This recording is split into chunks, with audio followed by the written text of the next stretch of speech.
बारीकी उसे बोलते हैं एनटीटी, जो स्पाइनल कॉर्ड और सर ने बताया स्पाइनल कॉर्ड और ब्रेन का फ्लूइड है एक तरीके से। और वो बीमारी है कि मदर आयरन और प्रोटीन वगैरह सही से नहीं ले पाती हैं, उसकी वजह से होती है। और ये मुझे जब पता चला तो ये 7th मंथ के अल्ट्रासाउंड में पता चला। और उस टाइम मेरे पे कोई ऑप्शन नहीं था, ना तो मैं उसे अबॉर्शन करा सकता था और क्या कहते हैं ना ही मैं उसे उस समय डिलीवर करा सकता था। तो डॉक्टर गरिमा हैं जिन्होंने डिलीवरी करी है, उन्होंने मुझे कहा कि आप वेट करें और आप हर 15 डेज़ पे एक अल्ट्रासाउंड कराते रहिए, जिससे हमें पता चलता रहेगा कि क्या सिचुएशन है उसका। हर 15 डेज़ पे मैंने एक कलर डॉप्लर कराया, मैंने 4 to 5 कलर डॉप्लर कराए।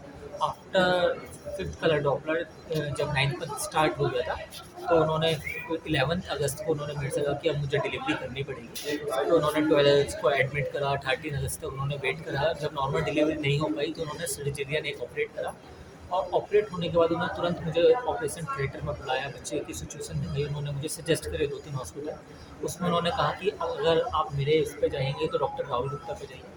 मैं उसमें फोर्टिस हॉस्पिटल में लेके आया तो मेरे बेटा के उस समय केवल 2 घंटे का ही था।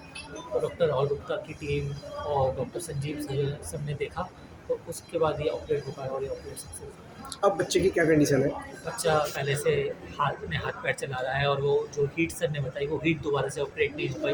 वो जो टाँके लगाए थे वो बिल्कुल ठीक है। तो चैलेंज आए होंगे आपको पेमेंट के लिए, तो क्या खर्चा आया था वो इसमें? बाय मेरी कंपनी की साइड से मेरा मेडिकल इंश्योरेंस था, उसमें मेरी वाइफ कवर थी, और वाइफ कवर होती है तो वो ऑटोमेटिकली मेरा बेटा भी कवर होगा उसमें, बच्चा जो कवर होगा, तो वो मेरा भाई कंपनी ने ट्रीट। ये जो जन्मजात बीमारी है जिसको कि कंजेनाइटल डिसऑर्डर कहते हैं, जैसे कि इस बीमारी का नाम है स्पाइनल डिसरेथिज्म। इस बच्चे को मेनिंगोमाइलोसिस था, यानी कि जन्म से इसके स्पाइन में एक फोड़ा था जो कि स्पाइन के हड्डी को पूरी तरीके से बनावट नहीं होने की वजह से स्पाइनल कॉर्ड और ब्रेन का जो फ्लूइड है वो बाहर की तरफ आ रहा था, और एक बड़ी सी स्वेलिंग थी गर्दन के पीछे के हिस्से में। बच्चों के परिजनों को इसके बारे में अल्ट्रासाउंड द्वारा 7वें महीने में पता चल गया था, लेकिन उसके बाद इन्होंने उस प्रेगनेंसी को कंटिन्यू रखा और सिजेरियन द्वारा ये बच्चा पैदा हुआ किसी और अस्पताल में। वहाँ के डॉक्टर जो है वो बड़े जागरूक थे, उन्होंने तुरंत इस बच्चे को हमारे पास रेफर किया। फ़ोन पे बात करने के बाद विदिन 4 आवर्स ऑफ बर्थ, 4 घंटे के भीतर वो हमारे पास आ गया था। हमारे यहाँ पर नियोनेटल आईसीयू में डॉक्टर संजीव के अंडर उनको बच्चे को रखा गया। हमारी टीम ने ड्रेसिंग करी, पूरा एनालिसिस किया। उसके बाद हमारी टीम ने एनेस्थीसिया टीम ने डॉक्टर वरुण के साथ मिलकर इनका एमआरआई कराया, जिसमें हमें पूरी तरह क्लियर हुआ कि स्पाइन में क्या डिफेक्ट है। उसको हमने रिपेयर करने का प्लान किया क्योंकि उसका साइज बढ़ रहा था और उसके फटने का डर था। उसके बाद हमने उसको ऑपरेशन थिएटर में लिया, जहाँ पर ऑपरेटिंग माइक्रोस्कोप द्वारा इसको ऑपरेट किया गया। बहुत ही माहिर इंस्ट्रूमेंट्स का इस्तेमाल किया जो कि सिर्फ छोटे बच्चों के लिए ही होते हैं, और 3.5 घंटे की सर्जरी चली, जिसमें हमने डेड टिश्यू को निकाला, पानी को हटाया और नॉर्मल टिश्यू को अप्रॉक्सीमेट करके स्पाइनल कॉर्ड को प्रिजर्व किया, नर्व्स को डैमेज होने से रोका, और उसके बाद हमने स्किन को क्लोज किया।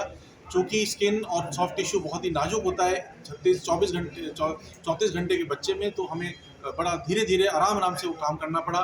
उसके बाद हमने दोबारा नियोनेटल आईसीयू में शिफ्ट किया, जहाँ 6 दिन रह के बच्चे को डिस्चार्ज किया। उसका वूंड हेल्दी है, 14वें दिन हमने स्टिच निकाले, और आज 1.25 महीने बाद बच्चा जब हमारे पास आया है तो हेल्दी है, सारे हाथ पैर काम कर रहे हैं। अगर हम उस टाइम ऑपरेशन नहीं करते, नस वो जो गुब्बारा है वो फट जाता, तो फिर ब्रेन का फ्लूइड लीक कर सकता था, इन्फेक्शन हो सकता था, मेनिंजाइटिस हो सकता था, और इस इन्फेक्शन की वजह से हाथों पैरों में कमजोरी आ सकती थी और उसमें बच्चे का ज़्यादा नुकसान होने का डर था। सर, किस सिचुएशन में बीमारी होती है? ये जो बीमारी है ये जन्म से बीमारी है, जो गर्भाशय में बच्चे का जो डेवलपमेंट होता है उस टाइम पे प्रॉपर सेल्स का क्लोजर नहीं, प्रॉपर सेल्स की फॉर्मेशन नहीं होने की वजह से इस तरह की बीमारी हो सकती है, जिसका कि एक कारण देखा गया है कि बच्चों की माँ में अगर न्यूट्रिशन प्रॉपर नहीं है, फॉलिक एसिड की डिफिशियंसी है, उसमें इस तरह के स्पाइनल डिफ्रेसिवम या फिर मेनिंगोमाइलोसिस नाम की बीमारी काफ़ी कॉमनली देखी जा सकती है। सर, आपने ऑपरेशन किया,